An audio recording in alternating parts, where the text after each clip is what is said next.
हरे कृष्ण कृष्ण कृष्ण हरे हरे हरे राम राम राम हरे हरे।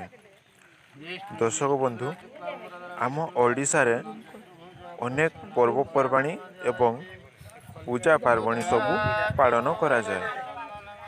दर्शक बंधु, यही सबू पर्वपार्वणी मध्यरु आम ओडिशार मयूरभंज जिल्लारे एमिति सबू पूजा पार्वणी एवं पर्व गुड़ी को अनेक धूमधाम सहित पालन करा जाए।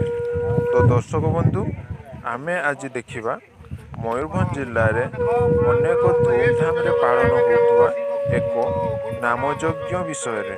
सेही नामयज्ञर नाम होउछि अष्टम प्रहरी।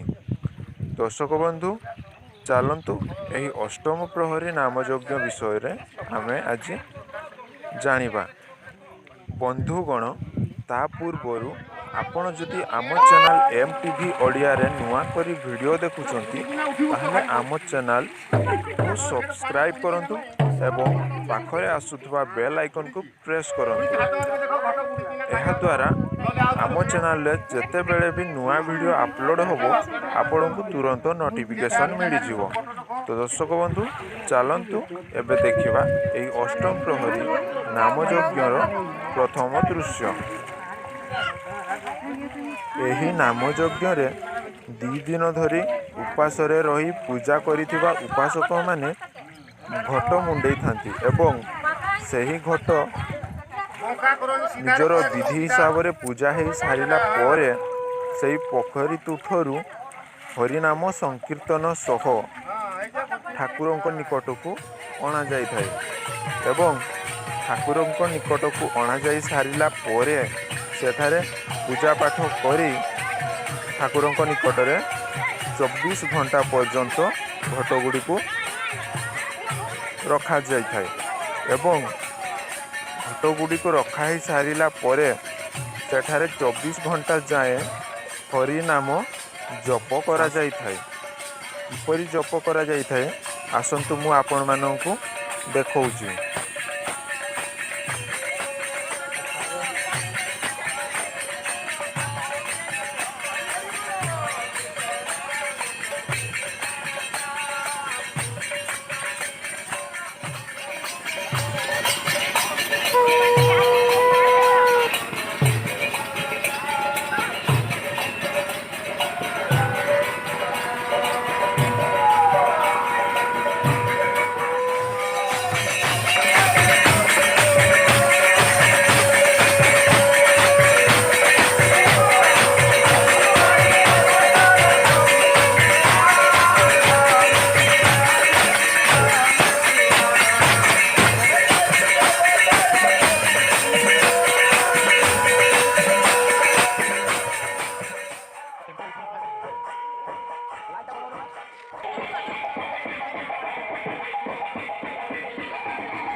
एही नामयज्ञ रे अनेक दूर दूरांतरू आसीथिबा कलाकार माने निजर नामयज्ञ सह नृत्य मध्य प्रदर्शन करिथांती एवं एही कार्यक्रम प्रायतः 24 घंटा पर्यंत चालू रही थाए। कहा जाए जे 24 घंटाटी होउछि 8 प्रहरी माने अष्टम प्रहरी। देखिबाकू गले 3 घंटा को एक प्रहरी कहा जाए।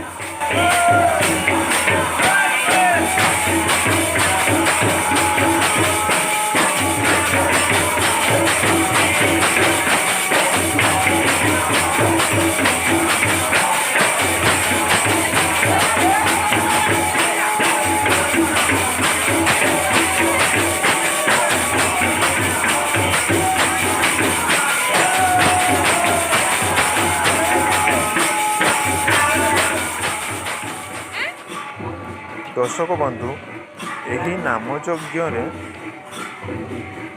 24 ଘଣ୍ଟା ପର୍ଯ୍ୟନ୍ତ ପ୍ରସାଦ ମଧ୍ୟ ଦିଆଯାଏ। ଏହି 24 ଘଣ୍ଟା ଯାଏ କେତେବେଳେ ବି ପ୍ରସାଦ ସେବନ ବନ୍ଦ ରହିନଥାଏ। 24 ଘଣ୍ଟା ପର୍ଯ୍ୟନ୍ତ ରୋଷେଇ ମଧ୍ୟ ଚାଲିଥାଏ ଏବଂ ଖାଇବାକୁ ମଧ୍ୟ ଦିଆଯାଏ।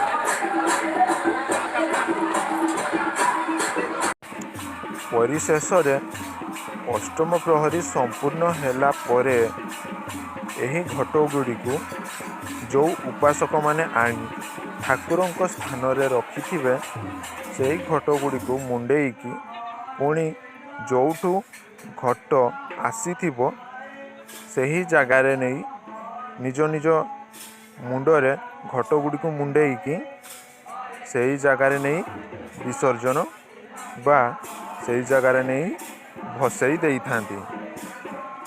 ତ ଦର୍ଶକ ବନ୍ଧୁ, ଆପଣ ଆଜି ଦେଖିଲେ ମୟୂରଭଞ୍ଜ ଜିଲ୍ଲାରେ ପାଳନ ହେଉଥିବା ଏହି ଅଷ୍ଟମ ପ୍ରହରୀ ନାମଯଜ୍ଞ ବିଷୟରେ। ଆଗକୁ ଏମିତି ନୂଆ ନୂଆ ଭିଡ଼ିଓ ଦେଖିବା ପାଇଁ ଆମ ଚ୍ୟାନେଲକୁ ସବସ୍କ୍ରାଇବ୍ କରନ୍ତୁ ଏବଂ ଭିଡ଼ିଓଟି ଭଲ ଲାଗିଥିଲେ ଭିଡ଼ିଓଟିକୁ ଲାଇକ୍ କରନ୍ତୁ, ଯାଦ୍ୱାରା ମୋତେ ଆହୁରି ନୂଆ ନୂଆ ଭିଡ଼ିଓ ତିଆରି କରିବା ପାଇଁ ଜମାରୁ କଷ୍ଟ ହେବ ନାହିଁ।